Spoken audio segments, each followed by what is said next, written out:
soin de toi, maître. Heureuse est la mère qui t'a porté et allaité. Heureux plutôt ceux qui écoutent la parole de Dieu et qui l'observent.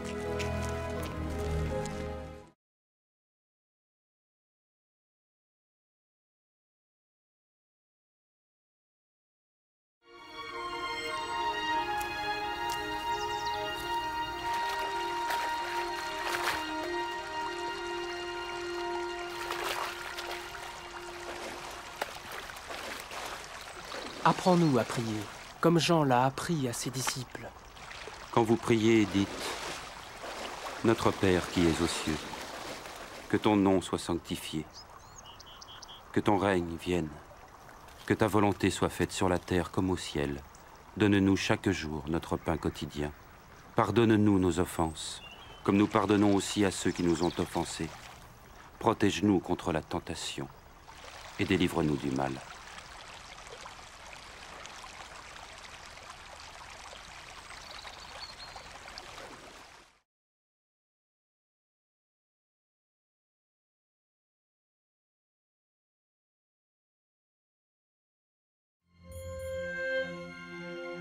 Dans les Saintes Écritures, Dieu déclare que le Messie viendrait pour être le sauveur du monde. La vie de Jésus prouve qu'il est bien celui dont les prophètes avaient parlé. Ésaïe a prophétisé que la Vierge deviendrait enceinte et qu'elle enfanterait un fils. Des siècles plus tard, la naissance de Jésus accomplissait cette prophétie.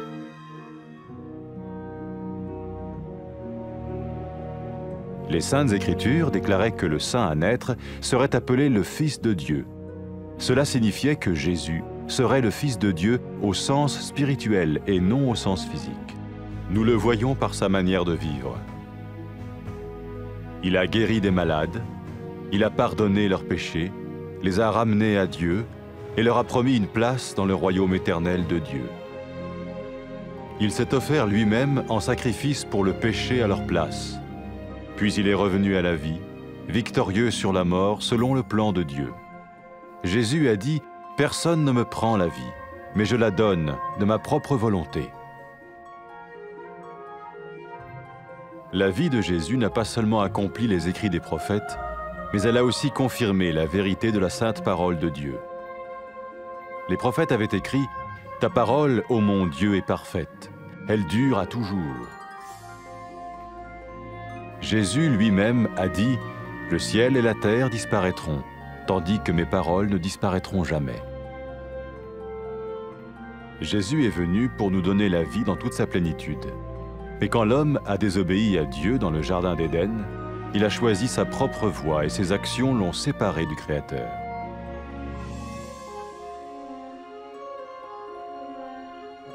Les Saintes Écritures déclarent que tous ont péché et que le salaire que paye le péché, c'est la mort. Il s'agit de la mort spirituelle, éternelle séparation d'avec Dieu. Mais tout comme Dieu a donné un bélier pour qu'il meure à la place du fils d'Abraham, ainsi il a envoyé Jésus, le Messie, mourir à notre place. Sa vie, sa mort et sa résurrection restaurent la relation entre Dieu et tous ceux qui mettent leur confiance en lui. Maintenant, non seulement Jésus pardonne les péchés de ceux qui le suivent, mais il les sauve aussi du jugement éternel de Dieu. Ils sont sûrs d'aller au paradis et de vivre avec lui pour toujours. C'est cette vie et cette liberté de la culpabilité et du pouvoir du péché que Jésus offre à chacun aujourd'hui. Cela ne veut pas dire suivre une religion, mais choisir d'avoir foi en Jésus qui dit « Je me tiens à la porte et je frappe. Si quelqu'un entend ma voix et ouvre la porte, j'entrerai chez lui. » Cela veut dire se tourner vers Dieu et croire que Jésus vient dans nos vies pardonner nos péchés et nous rendre tels qu'il veut que nous soyons. Il ne suffit pas d'approuver intellectuellement ce qu'il dit, ni de vivre une expérience émotionnelle. Nous le recevons par grâce, au moyen de la foi, par un acte de notre volonté.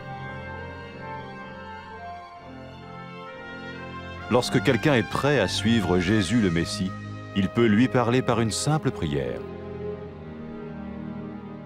Peut-être êtes-vous prêt maintenant à ouvrir votre vie à Dieu.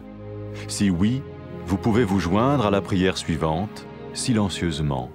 dans votre cœur. Seigneur Jésus, j'ai besoin de toi. Merci d'être mort sur la croix pour mes péchés.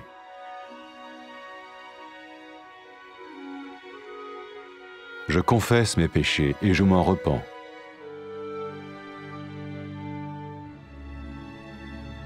Je t'ouvre la porte de ma vie et je te reçois comme mon Sauveur et Seigneur.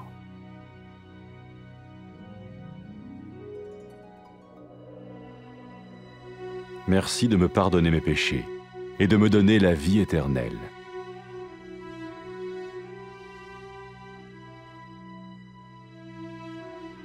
Fais de moi le genre de personne que tu veux que je sois. Maintenant que je deviens l'un de ceux qui te suivent. Amen.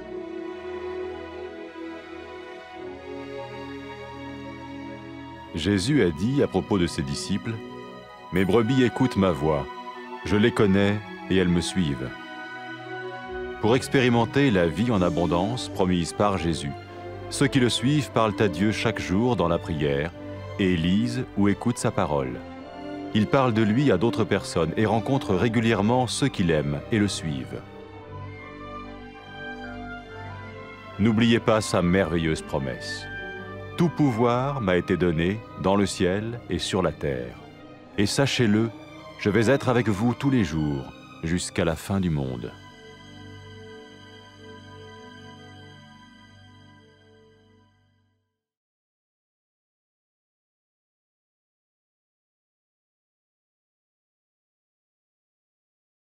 حنا محتاجين ليك سعدات المرأة اللي حملات بيك ورضعاتك.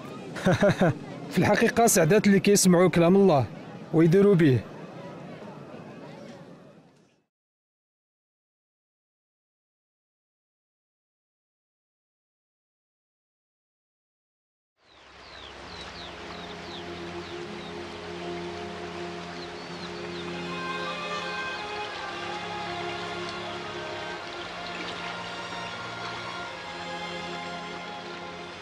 علمنا كيفاش نصليو كيف ما علم يوحنا تلامذو. ملي تصليو قولوا يا ابونا اللي في السماء بغينا سميتك تتقدس وتجي مملكتك وتكون مشيئتك على الارض كما هي في السماء. ارزقنا كل يوم خبز نهارنا واغفر لنا ذنوبنا كيف ما كنسمحوا حنا لذوك اللي كيذنبوا في حقنا. ما تخليش الشيطان يغر بينا وبعد الشر علينا. امين.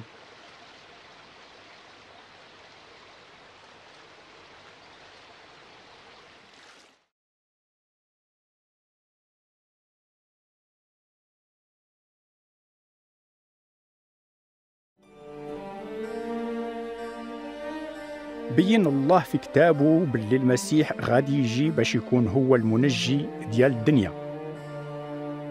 الحياة ديال يسوع كتبين باللي هو بصح نيت داك اللي تكلموا عليه الأنبياء. تنبأ نبي الله إشعياء وقال ها العزبة غادي تحمل بولد وغادي تولد صبي. ومن بعد ما دازت قرون تحققت هذه النبوة من اللي تزاد يسوع. وبين لنا كتاب الله باللي داك الولد المقدس اللي غادي يتزاد غادي يتسمى ابن الله. وهذا كيعني باللي يسوع هو ابن الله بمعنى روحي ماشي بمعنى جسدي. هاد الشيء كيبان لنا في الحياة ديال يسوع. شاف الناس من المرض وغفر ذنوبهم ورجعهم لله وقاولهم باش يكون لهم موضع في مملكة الله الدائمة. ضحى بحياته في موضعهم وبعث من الموت وانتصر عليه. وكان هاد الشيء كله على حساب الخطة ديال الله. قال يسوع حتى واحد ما يقدر ياخد حياتي مني، أنا كنعطي حياتي على خاطري. حياة يسوع ماشي غير حقات كلام الأنبياء، ولكن بينت باللي كتاب الله حق وما فيه كذوب. وأنبياء الله قالوا كلام الله نقي، كلامك يا رب غادي يبقى على الدوام. ويسوع بنفسه قال راه السماء والأرض يزولوا وكلامي عمره ما يزول. جا يسوع يعطينا حياة كاملة على حقاش من اللي عصى بنادم الله في جنة عدن اختار يتبع طريقه الباطلة، هكذا فرقاتو أعمالو على اللي خلقه. كيبين لنا كتاب الله باللي كل شي دار ذنوب، وباللي الخلاص ديال الذنوب هو الموت، وهذا الموت هو موت روحي، زعما فراق على الله كيبقى على الدوام. لكن كيف ما وجد الله واحد الخروف باش يموت في موضع ولد نبي الله إبراهيم، هكذا صفة يسوع المسيح باش يموت في موضعنا، وحياته وموته وقيامته صلحوا العلاقة بين الله ودوك اللي داروا فيه الثقة كلهم. ودابا دوك اللي كيتبعوا يسوع ماشي غير تغفر لهم ذنوبهم، ولكن هما ناجين من الهلاك الدائم، الجنة مضمونة لهم وغادي يعيشوا معاه على الدوام. هاد الحياة وهاد الحرية من الذنوب ومن قوة المعصية هما اللي كيعطي يسوع اليوم لكل واحد. وهذا راه ما كيعنيش باللي كتتبع واحد الدين، ولكن كيعني باللي كتختار تآمن بيسوع اللي قال هاني واقف على الباب كندق، إلا شي واحد سمع صوتي وحل الباب غادي ندخل عنده.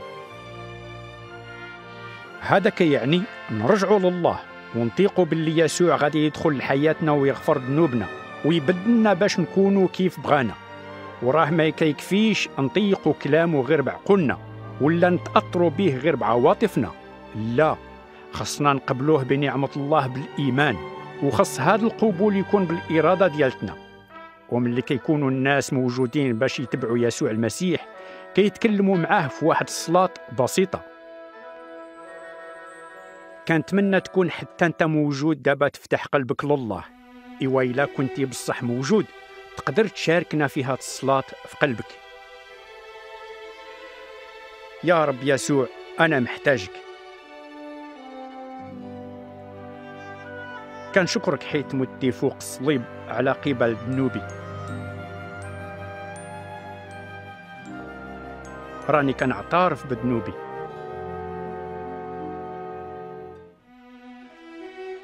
وكنفتح باب قلبي وكنرحب بيك منجي وربي.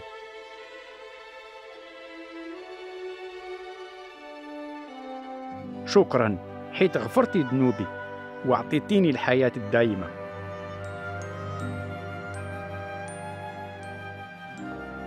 بدلني وردني كيف بغيتيني انت نكون، حيت بغيت نكون واحد من اللي كيتبعوك.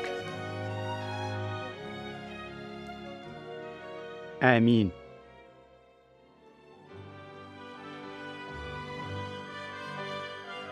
قال يسوع على دوك اللي كيتبعوه خرفاني كيعرفوا صوتي، أنا كنعرفهم وهما كيتبعوني.